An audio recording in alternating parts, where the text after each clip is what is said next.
అసెంబ్లీలో 6 గ్యారంటీల చర్చ జరిగిన అసెంబ్లీలో ఒక వ్యక్తిని వ్యక్తిగతంగా ఆయన గురించి గంట సేపు మాట్లాడాల్సిన అవసరం ఏమొచ్చింది అన్న. అరెస్ట్ అయిపోయింది, జైలుకి పోయింది, వచ్చేసి అయిపోయింది, ఇష్యూ క్లోజ్. అంతే 6 గంటలు జాయిన్ చేయడానికి. ఇప్పుడు ఏమైనా చర్చ ఏమైంది?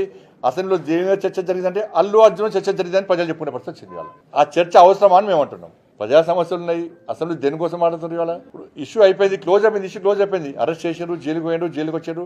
ప్రభుత్వం చట్టం తన పని తాను చేసుకుని చెప్పి ముఖ్యమంత్రి చెప్పిండు, చట్టం తన పని తాను చేసుకున్నది అయిపోయింది. మళ్ళీ చట్టం గురించి ఈయనది మాట్లాడారు అసెంబ్లీలో అంటున్నా. అంత అవసరం ఏమొచ్చింది? ఇది నాకు తెలిసి ఇది అల్లు అర్జున్ గారికి రేవంత్ రెడ్డి గారి మధ్యలో ఏదో చెడినట్టున్నది. అంటే నాకైతే ఒక డౌట్ వస్తుంది. అది లేకుంటే గింత ఎందుకు వస్తుంది ఒక వ్యక్తి గురించి? అట్లా ఈరోజు చాలా మంది ఉన్నారు తెలంగాణలో. ఇప్పుడు 1000 కోట్ల ఇది కలెక్షన్ వచ్చిందట. 1700 కోట్ల కలెక్షన్ వచ్చిందట. జాతీయ స్థాయిలో కూడా ఒక పేరు వచ్చింది.